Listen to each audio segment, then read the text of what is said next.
अस्सलाम वालेकुम। अभी जो जलसा चल रहा है पीछे इस वक्त सियालकोट का, इसमें एक लाइव अपडेट दिए इमरान खान साहब ने, और वो ये दिए कि मुझे मारने की साजिश हो रही है बंद कमरों में, और मैंने एक वीडियो पैगाम रिकॉर्ड करवा के रख दिया है जो मेरी मौत के बाद सामने आएगा। उस पर आवाम का जो इस वक्त जोश व जज्बा है ना, वो अनकंट्रोलेबल है।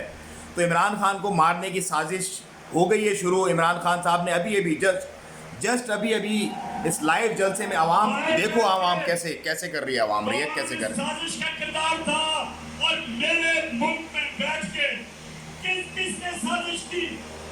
बाहर से भी ये साजिश हुई है और मुल्क के अंदर बैठ के भी लोग साजिश कर रहे हैं। सबके नाम ले लिए इमरान खान साहब ने उसके अंदर। बहुत बड़ा मसला है, बहुत बड़ा मसला है। और वाकई ये सोचा जा रहा है कि इमरान खान जिस लेवल पे चला गया है उस लेवल पे इसको मिटाना बहुत मुश्किल है।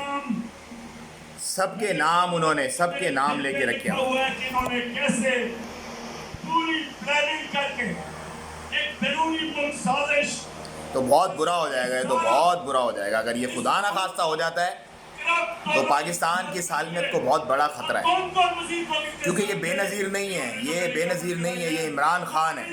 इमरान खान पे लोग अपना दिल और जान सब वारने को तैयार हैं इस वक्त। पाकिस्तानी कौम इस वक्त, वीडियो रिकॉर्ड करवाई है।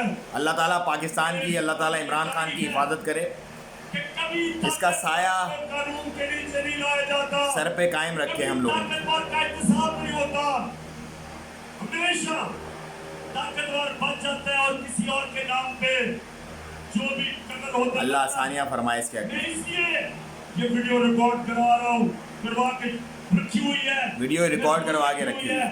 लोग छोड़ेंगे नहीं, निकाल के खा जाएंगे उन लोगों को, अगर खुदा ना खास्ता इमरान खान का बाल भी भीगा होता है तो। क्योंकि इस वक्त जो सेंटिमेंट्स हैं लोगों के वो बहुत अनकंट्रोलेबल है।